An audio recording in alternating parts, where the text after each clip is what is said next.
8 বছর আগেকার কথা বলছি। তখন ওদের বললাম, জানিস তো একটা মা যখন সন্তান হারায় তার থেকে বড় কষ্ট কিন্তু আর কিছু কোনো কষ্টের সাথে যায় না, জানিস তো।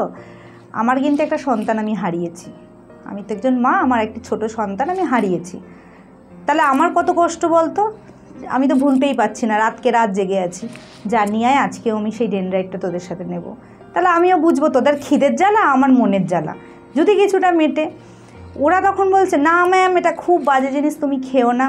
আমি তখন বুঝলাম যে তাহলে তো ওরা আমায় ভালোবাসছে, এটা একটা ভালো পজিটিভ দিক। তখন আমি বললাম, তোরা যদি না ছাড়িস আমিও আজ থেকে খাওয়া শুরু করব।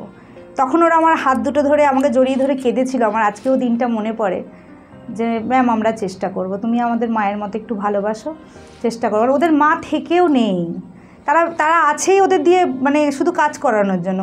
একটা যে ভালোবাসা সেটা ওরা পায় না।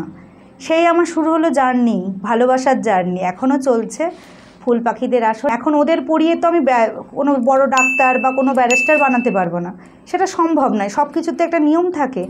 আমি ওদের কি করতে পারলাম, ওদের মধ্যে ম্যানার্স দিতে পারলাম। ওদের যে মানুষের প্রতি ঘেন্না, আমি একটা বইও লিখেছি ওদের নিয়ে, ফুটপাতের আত্মকথা, তাতে সবটাই আছে আর কি আমার জীবন ওদের নিয়ে লেখা।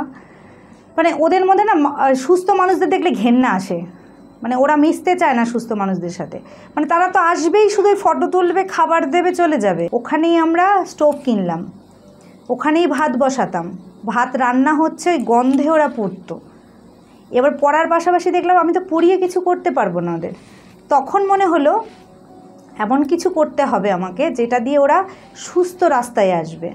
তখন চেষ্টা করলাম কি যে হাতের কাজটা যেটা আমি জানি সেটা শেখাতে শুরু করলাম 13 বছর 14 বছরের ছেলে মেয়েদের, এবং ওরা ইন্টারেস্ট পেলো দেখলাম।